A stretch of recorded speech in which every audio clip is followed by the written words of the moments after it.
سيدنا ونبينا مولانا أبي القاسم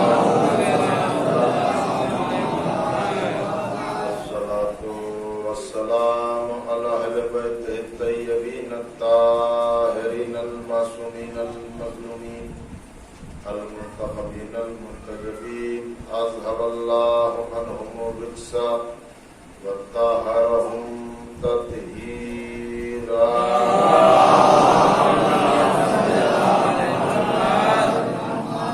ولعنة الله على أعدائهم أجمعين من الآن إلى قيام يوم الدين. أما بعد فقد قال الله تبارك سبحانه وتعالى في كتابه المجيد وفرقانه الحميد وقوله الحق. بسم الله الرحمن الرحيم والضحى والليل إذا سجى ما ودعك ربك وما قلى وللآخرة خير لك من الأولى ولسوف يؤتيك ربك فترضى. صلوات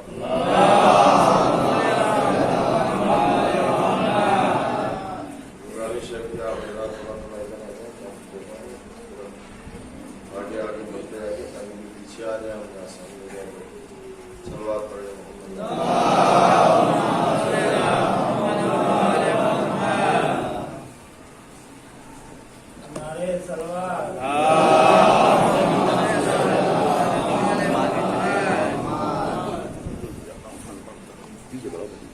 بر حبیب خدا ختم انبیاء برائے خوشنودی امام زمانہ بآواز بلند صلوات.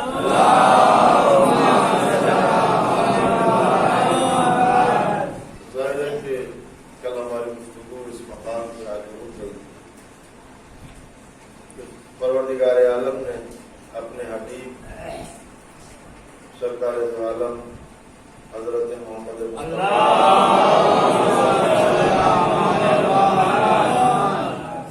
جو تشبیہ و شباہت بیان کی وہ جناب موسیٰ علیہ السلام سے ارشاد فرمایا کہ ہماری جانب جو رسول ہے ویسا ہے جیسے ہم نے موسیٰ کو بھیجا تھا. فرعون حامان و قارون. ہم ان مجالس کے وسیلے سے سرکار دو عالم کی عظمت و فضیلت اور ان کا مقام و رتبہ قرآن میں ان کی شان میں اللہ نے کیا بیان کیا یہ عرض کرنے کی کوشش کر رہے ہیں. یہ رسول جس کے لیے اللہ نے کہا وَمَا أَرْسَلْنَاكَ إِلَّا رَحْمَةً لِلْعَالَمِينَ، ہم نے آپ کو نہیں بھیجا مگر عالمین کے لیے رحمت ہے. یعنی ذات سرور کائنات رحمت صرف مکے اور مدینے کے لیے نہیں، عالمین کے لیے.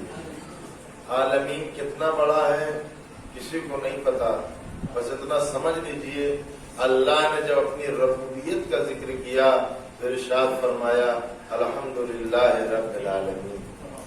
وہ عالمین کا رب ہے، یہ عالمین کے لیے رحمت ہے. سرکار دو عالم کے لیے اللہ نے کہا وَمَا يَنطِقُ عَنِ الْهَوَىٰ إِنْ هُوَ إِلَّا وَحْيٌ يُوحَىٰ. میرا حبیب تو بولتا ہی نہیں، یہ تو وہی کہتا ہے جو وحی الہی ہو. یہ رسول ہے جس کے لیے اللہ نے کہا لولاک لما خلقت الافلاک. اے حبیب اگر آپ کو نہ بناتا تو میں کائنات نہ سجاتا. جس کے صدقے میں کائنات سجائی گئی ہے، جس کی زبان بغیر وحی الہی کی جنبش نہ کرے، جو سید الانبیاء ہے، افضل المرسلین ہے، جو قرآن میں اللہ کبھی طٰہٰ اور یاسین و مزمل و مدثر کے ذریعے سے ذکر کر رہا ہے اور زمانے کو بتا رہا ہے تہذیب محمد کیا ہے. میرے رسول کا بے ادبی کے ساتھ نام نہ لینا. ایک مقام ہے، ایک رتبہ ہے، ایک ان کا معیار ہے. اس معیار سے خبردار آگے نہ بڑھنا.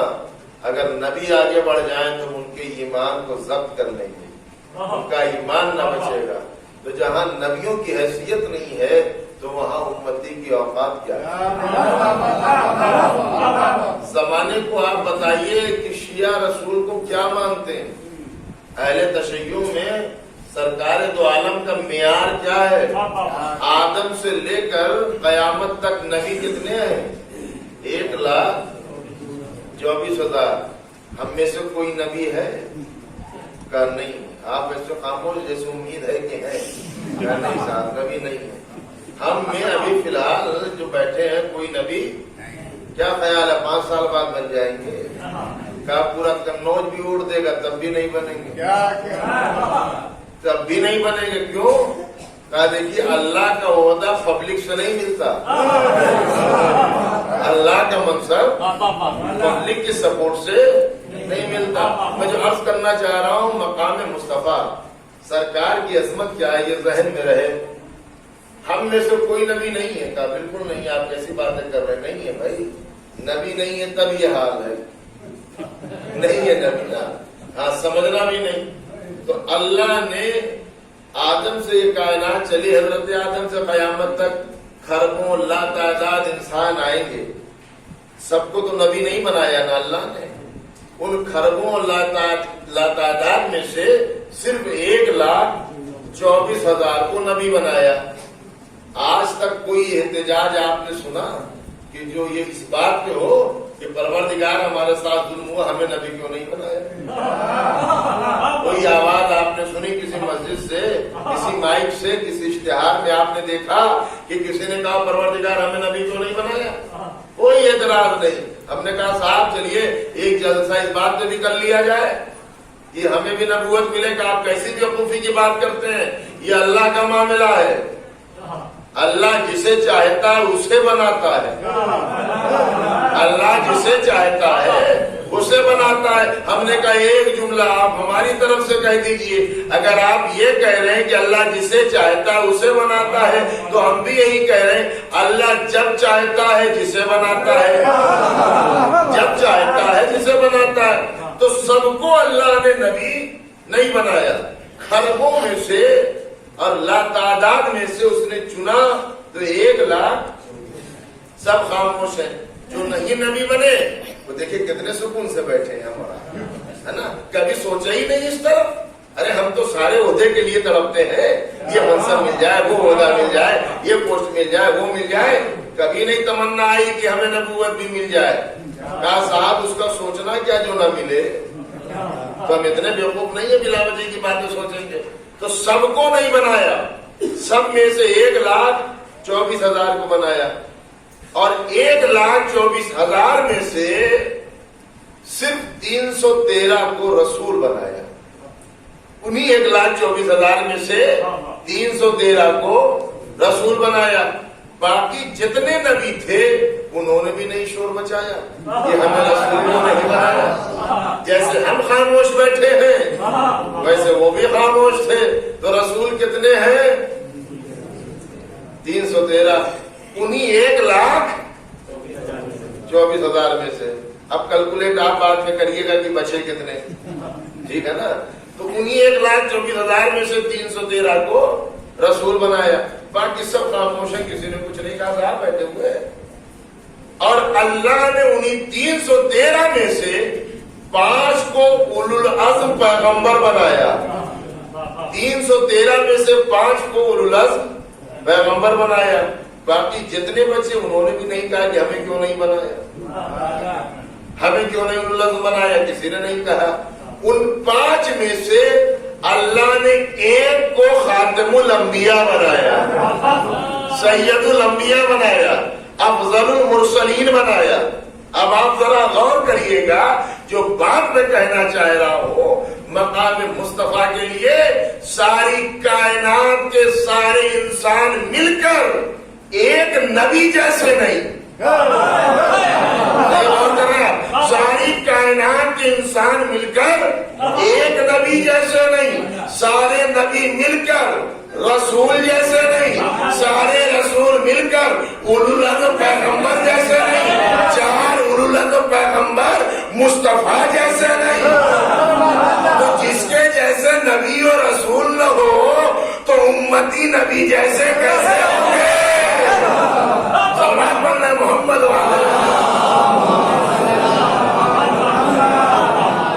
آپ ذرا غور کریے کہ یہ عظمت کیا ہے, فضیلت کیا ہے کہ ان کے جیسا کوئی نہیں. اور اللہ نے کہا ہم نے تمہاری جانب جو بھیجا ہے وہ ویسا ہے جیسے موسیٰ.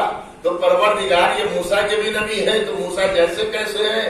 کا فضیلت میں برابر نہیں ہے، عظمت میں برابر نہیں ہے، ورنہ کہاں مقام مصطفیٰ، کہاں جناب موسیٰ۔ اللہ نے جناب موسیٰ کو بلایا کوہ طور پہ بات کرنے کے لیے تو پہلے کہہ دیا فَاخْلَعْنَ عَلَيْكَ يَا مُوسَىٰ إِنَّكَ بِالْوَادِ الْمُقَدَّسِ طُوَىٰ۔ موسیٰ جوتیاں اتار کے آؤ، جوتیاں اتار کے آؤ۔ وہ موسیٰ ہے، اللہ سے بات کرنے جائیں تو نالین کو اتار کے جائیں۔ یہ مقام مصطفیٰ ہے، اگر معراج پر جائے تو نالین کے ساتھ جائے، جوتیوں کے ساتھ جائے۔ پروردگار جوتیاں اتروا لیتا، معراج پہ بلا رہا ہے، کہہ رہا حبیب جوتیاں اتارنے کی ضرورت نہیں ہے، جوتیاں پہن کے آ، نالین پہن کے آ، تاکہ پتہ چل جائے کہ موسیٰ اور ہے، مصطفیٰ اور ہے۔ اگر آپ جاگ رہے تو ایک جملہ کہہ رہا ہوں، بیدار ہو جائیے گا۔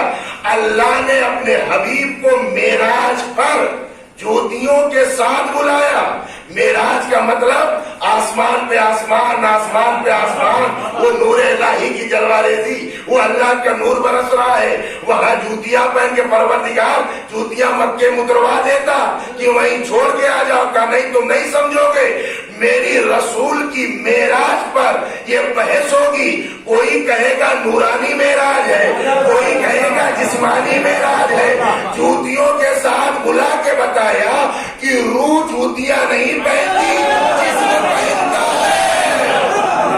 ذرا پڑھ لے محمد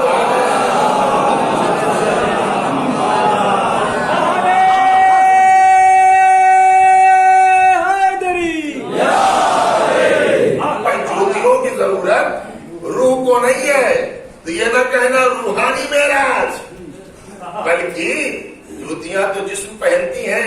اب یہ میرا مجمع مجھے بتائے یہ جوتیاں حضور کی کہاں تک گئیں؟ کہاں تک گئیں؟ کہاں؟ جہاں تک نبی گئے، جہاں تک نبی گئے وہاں تک جوتیاں گئیں۔ یہ جوتیوں کا کمال ہے یا نبی کے قدموں کا؟ بھائی اگر آپ سننا چاہتے ہو تو انداز سے سن لیجئے، یہ کمال جوتیوں کا ہے یا نبی کے قدموں کا ہے؟ کہا صاحب جوتیاں نبی سے جدا نہ ہوئی، اور آسان کرو، ان جوتیوں نے محمد کا ساتھ نہیں چھوڑا، ان جوتیوں نے سرکار کا ساتھ نہیں چھوڑا۔ جملہ میں عرض کر رہا ہوں، ساتھ نہیں چھوڑا تو وہاں تک گئی جہاں تک جبریل بھی نہ گئے۔ توجہ نہیں کر رہے؟ یہ جوتیاں وہاں تک گئی جہاں تک جبریل بھی نہ گئے۔ اچھا واقعہ تو آپ کے ذہن میں ہے، یہ اس لیے پڑھ رہا ہوں کہ یہ سیرت رسول کا بڑا اہم چیپٹر ہے معراج، اور اس پہ بڑی بحث ہے، نہ جانے کیا ضد ہے کہ صاحب نہیں ہمیں یہ بتانا پڑے گا کیسے گئے، آسمان میں کیسے گئے، وہاں کیسے گئے، لہٰذا یہ سب انکار کرنے کے لیے صاحب جسم گیا ہی نہیں تھا، روح چلی گئی تھی، سارے جھنجھٹ سے بچ جاؤ گے۔ اللہ نے کہا نہیں، ہم بڑی ٹیکنیک سے بلاتے ہیں، اے حبیب آ جاؤ۔ تو بلایا اللہ نے، تو سواری اللہ نے بھیج دی، آ گئے حضرت جبریل سواری لے کے۔ اب کتنی جلدی گئے کتنی جلدی آئے ان کی سمجھ میں آج تک نہیں آیا۔ میں نے کہا کہ یہ گئے کب ہے؟ یہ تو خود گئے نہیں، اللہ نے ان کو بلایا تب یہ گئے۔